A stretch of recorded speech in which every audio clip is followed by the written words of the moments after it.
बिस्मिल्लाहिर्रहमानिर्रहीम। अस्सलामु अलैकुम अज़ीज़ तलबा। लास्ट लेक्चर में हमने रिन्यूअल ऑफ अ बिल के हवाले से देखा था कि किस तरीके से बिल को रिन्यू किया जाता है। उसमें हमने देखा था कि पहले जो बिल होगा उसको हम डिसऑनर करेंगे।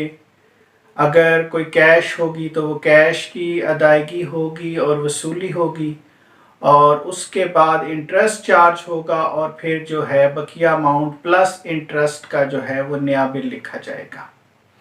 अब इस लेक्चर में हम एक न्यूमेरिकल सॉल्व करेंगे ताकि हमें अच्छे तरीके से समझ आ जाए कि रिन्यूअल ऑफ अ बिल का जो अकाउंटिंग प्रोसेस है वो किस तरह से होगा। क्वेश्चन आपको नज़र आ रहा है स्क्रीन पे।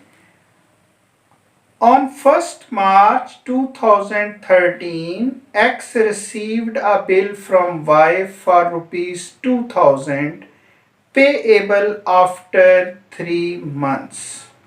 X ने रिसीव किया है तो X ड्रॉर हो गया, क्योंकि बिल ड्रॉ करेगा। ड्रॉ करने के बाद ड्राई के पास जाएगा जो Y है, और Y उसको एक्सेप्ट करने के पास वो बिल वापस X को देगा। तो X क्योंकि रिसीव कर रहा है तो इसका मतलब है कि X ने बिल ड्रॉ किया था और Y ने बिल जो है वो एक्सेप्ट किया था। तो X हमारा ड्रॉर हो गया, Y हमारा ड्राई है।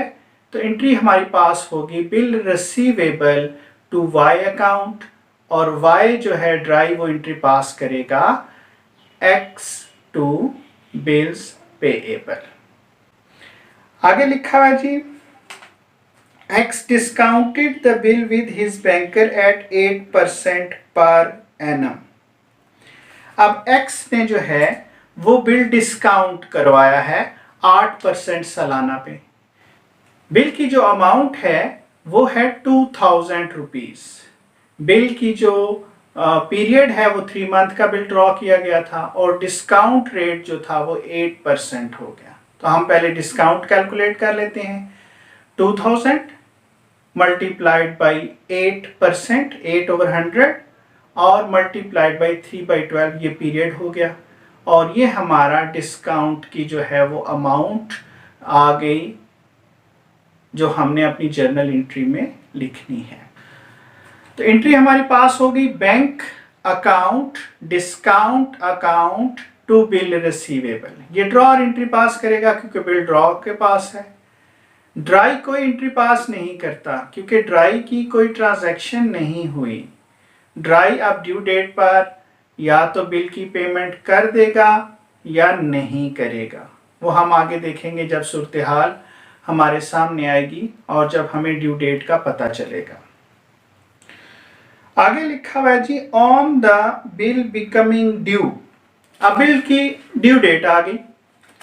1 मार्च को लिखा गया था 3 मंथ का। 1 मार्च से 1 अप्रैल 1 महीना हो गया, 1 मई तक दूसरा महीना हो गया, 1 जून तक तीसरा महीना हो गया, और 3 दिन ग्रेस डेज होते हैं। तो 4 जून ड्यू डेट बनती है जिस तक पेमेंट ड्राई कर सकता है। तो अब क्या हुआ उस डेट को? Y request X to renew it. Y ने रिक्वेस्ट की कि इसको रीन्यू करें। अब रीन्यू का प्रोसेस आपने ध्यान में रखना है कि सबसे पहला काम ये होगा कि हम बिल को डिसऑनर करेंगे। तो डिसऑनर की एंट्री हमारी पास हो जाएगी।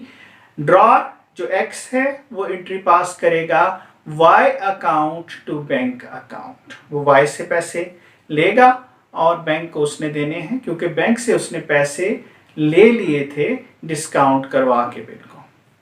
ड्राई अपनी एंट्री पास करेगा bill payable to X account. तो ये बिल डिसऑनर हो गया। अब इसके बाद हमने इंटरेस्ट चार्ज करना है। उसके मतलब वो लिख रहा है जी, but adds ₹15 to the new bill for interest. 15 रुपये इंटरेस्ट के हो गए। अगर परसेंटेज में इंटरेस्ट देता तो जिस तरीके से हमने डिस्काउंट की कैलकुलेशन की थी इसी तरीके से हम इंटरेस्ट की कैलकुलेशन करते। जो बैलेंस है उसको हमने मल्टीप्लाई करना होता है जितने % इंटरेस्ट चार्ज किया जा रहा है, और मल्टीप्लाई करते हैं हम पीरियड के साथ जितने पीरियड के लिए बिल लिखा जा रहा है। तो अब इंटरेस्ट जो ड्रॉर है उसने लेना है और जो ड्राई है उसने वो इंटरेस्ट देना है। तो जो रिसीव कर रहा है उसका इंटरेस्ट इनकम होगी, क्रेडिट होगा। जो दे रहा है उसका इंटरेस्ट एक्सपेंसेस है वो डेबिट करेगा। तो एक्स एंट्री पास करेगा Y account to interest account 15 rupees के साथ, और जो ड्राई है वो एंट्री पास करेगा interest account to X account. तो ये इंटरेस्ट चार्ज हो गया। इसके बाद नया बिल लिखा जाएगा रिन्यू की सूरत में। तो जो नया बिल है उसकी एंट्री पास हो जाएगी bill receivable to Y account. ये ड्रॉर की बुक में एंट्री पास हो रही है। अब 2000 का बिल था, 15 रुपीज इंटरेस्ट के लगे, तो 2015 का नया बिल लिखा जाएगा।